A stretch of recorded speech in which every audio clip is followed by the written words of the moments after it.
And many people are foolish for no reason at all. They choose to fight their fellow men. How else do you deal with irritants?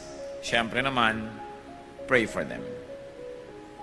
Yan ang wala kang katalo-talo dahil dinadala mo sa Diyos ang kaso mo. Pray for them. Matthew 5:44, love your enemies and pray for those who persecute you. Praying for people is profitable. Why? Because they can make us love them.